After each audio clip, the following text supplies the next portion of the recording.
Suster amankan diri. Mereka menjawabnya, kita lompat saja. Akhirnya tanpa berpikir panjang saya menghitung 1 sampai 3 dan saya sendiri lompat pertama. Kemudian ketiga suster mengikuti saya untuk melompatnya.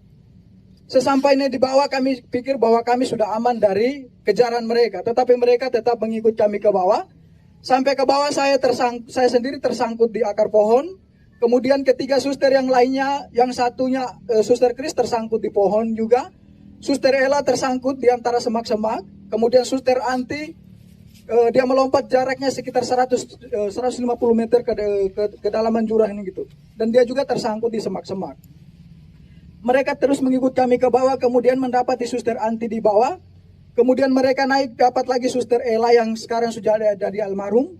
Kemudian mereka dapat lagi Suster Kris. Saya sendiri mereka tidak dapat karena saya sembunyi di antara tebing dan juga akar-akar.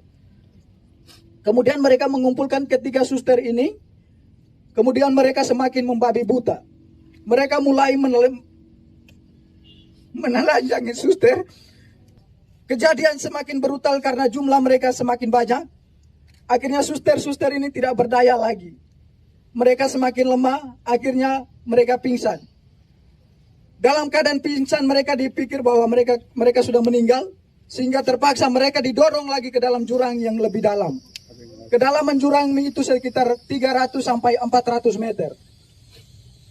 Suster Christine yang didorong pertama, kemudian Suster Anti dan juga Suster almarhum atau Suster Ella.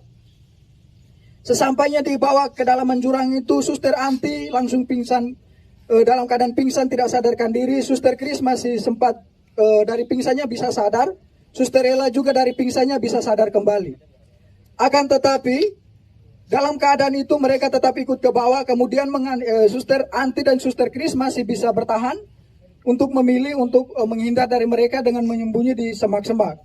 Suster Ella yang sudah tidak, walaupun dalam keadaan sadar tetapi sudah tidak berdaya, nyangkutnya di pohon sehingga mereka ikut ke bawah lalu membunuhnya secara babi buta.